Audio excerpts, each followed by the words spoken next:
ഹരേ രാമ ഹരേ കൃഷ്ണ. വൈശാഖമാസം ആയതുകൊണ്ട് നമുക്ക് കണ്ണൻ്റെ ഒരു കഥ കേൾക്കാം. ഉത്തമ ഭക്തൻ. കണ്ണൻ്റെ ഉത്തമ ഭക്തൻ ആരാന്ന് അറിയാം. ഏതമ്പലത്തിൽ പോയാലും കാണാം താൻ ഉത്തമ ഭക്തനാണെന്ന് കാണിക്കാനുള്ള ചിലരുടെ ശ്രമം. അവരിൽ ചിലർ പറയും ദിവസവും വരും, ഭഗവാനെ കാണാതെ ഒരു തുള്ളി വെള്ളം പോലും കുടിക്കില്ല. മാത്രവുമല്ല, അവിടെ യാദൃശികമായി കണ്ടുമുട്ടുന്ന സുഹൃത്തുക്കളോടോ ബന്ധുക്കളോടോ വീട്ടുകാര്യങ്ങൾ സംസാരിച്ച് നിൽക്കാനാണ് അവർ കൂടുതൽ സമയവും ചിലവഴിക്കുന്നത്. ഭഗവാനെ പറ്റി ചിന്തിക്കാൻ അവർക്ക് നേരമില്ല. തന്നെ പറ്റി സ്വയം പുകഴ്ത്തി പറയാനാണ് അവർ എപ്പോഴും ശ്രമിക്കുക. വലിയ നാരായണ ഭക്തനായ നാരദ മഹർഷി പോലും താൻ വലിയ ഭക്തനാണെന്ന് ചിന്തിച്ച ഒരു കഥയുണ്ട്. ആ കഥയാണ് ഞാനിവിടെ പറയുന്നത്. ഒരിക്കൽ താനാണ് ലോകത്തിലെ ഏറ്റവും വലിയ ഭക്തൻ എന്ന ഭാവത്തിൽ നിൽക്കുന്ന നാരദരെ കണ്ട ഭഗവാൻ നാരദരോട് പറഞ്ഞു, നാരദരെ, ഭൂമിയിൽ എൻ്റെ ഏറ്റവും വലിയ ഒരു ഭക്തനുണ്ട്. അദ്ദേഹത്തെ പരിചയപ്പെട്ടു വരൂ.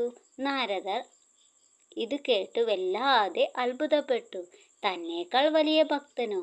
ഭഗവാനോട് ഒന്നും പറയാതെ നാരദർ ഭൂമിയിലെത്തി. ഭഗവാൻ പറഞ്ഞ ഭക്തനെ കണ്ടെത്തി. ഒരു സാധാരണ കർഷകൻ. കൽപ്പയുമായി വീട്ടിൽ നിന്ന് ഇറങ്ങിയപ്പോൾ അയാൾ ഹരി എന്നു പറഞ്ഞു. വയലിൽ കന്നുപൂട്ടിയപ്പോൾ കർഷകൻ വീണ്ടും ഹരി എന്നു പറഞ്ഞു. ജോലിയെല്ലാം കഴിഞ്ഞ് രാത്രി ഉറങ്ങാൻ കിടന്നപ്പോൾ അയാൾ വീണ്ടും ഹരി എന്ന് പറഞ്ഞു. 24 മണിക്കൂറിനുള്ളിൽ 3 തവണ മാത്രം ഭഗവാനെ വിളിക്കുന്ന ഇയാളാണോ ഇത്ര വലിയ ഭക്തൻ?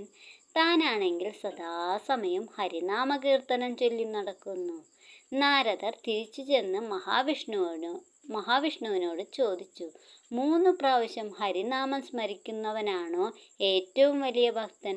ഭഗവാൻ മറുപടി പറഞ്ഞില്ല. പകരം ഒരു ചെറിയ ഭരണിയിൽ നിറഞ്ഞു തുളുമ്പും വിധം എണ്ണ നൽകിയിട്ട് വൈകുണ്ഠത്തിന് ചുറ്റും ഒരു പ്രദക്ഷിണം വയ്ക്കാൻ ആവശ്യപ്പെട്ടു. എണ്ണ ഒരു തുള്ളി പോലും തുളുമ്പിപ്പോകരുതെന്ന് നിർദ്ദേശിച്ചു. നാരദർ അത് അനുസരിച്ചു.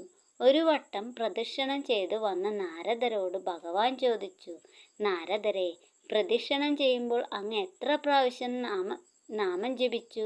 എങ്ങനെ ജപിക്കാനാ ഭഗവാനെ? എൻ്റെ ശ്രദ്ധ മുഴുവൻ എണ്ണഭരണിയിലായിരുന്നു.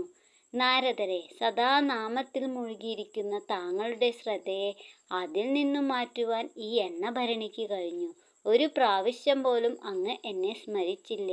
അപ്പോൾ ജീവിതത്തിലെ കഷ്ടപ്പാടുകൾക്കിടയിലും ആ പാവം കർഷകൻ 3 പ്രാവശ്യം എന്നെ എന്നും മുടങ്ങാതെ സ്മരിക്കാൻ മറക്കുന്നില്ല. അത്തരക്കാരാണ് ശരിയായ ഭക്തർ. നാം ഒന്ന് മനസ്സിലാക്കുക, ഏത് സാഹചര്യത്തിലും ചിട്ടയോടെയും ഈശ്വരസ്മരണ ചെയ്യാൻ കഴിയുന്ന ആളാണ് യഥാർത്ഥ ഭക്തൻ. താൻ വലിയ ഭക്തനാണെന്ന് പറഞ്ഞ് നടക്കുന്നതിലല്ല കാര്യം. മറ്റു ഭക്തർക്ക് ഒരു തരത്തിലും ബുദ്ധിമുട്ടുകൾ സൃഷ്ടിക്കാതെ, ആരെയും താഴ്ത്തിക്കെട്ടാതെ മനസ്സിൽ ഈശ്വരനാമങ്ങൾ ജപിച്ച് മാത്രം ജീവിക്കുക. ഈശ്വരഭക്തി തിരിച്ചറിയാൻ ഈ കഥ ഉപകരിക്കട്ടെ.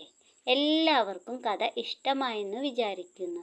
ഓം നമോ ഭഗവതേ വാസുദേവായ. സർവം കൃഷ്ണ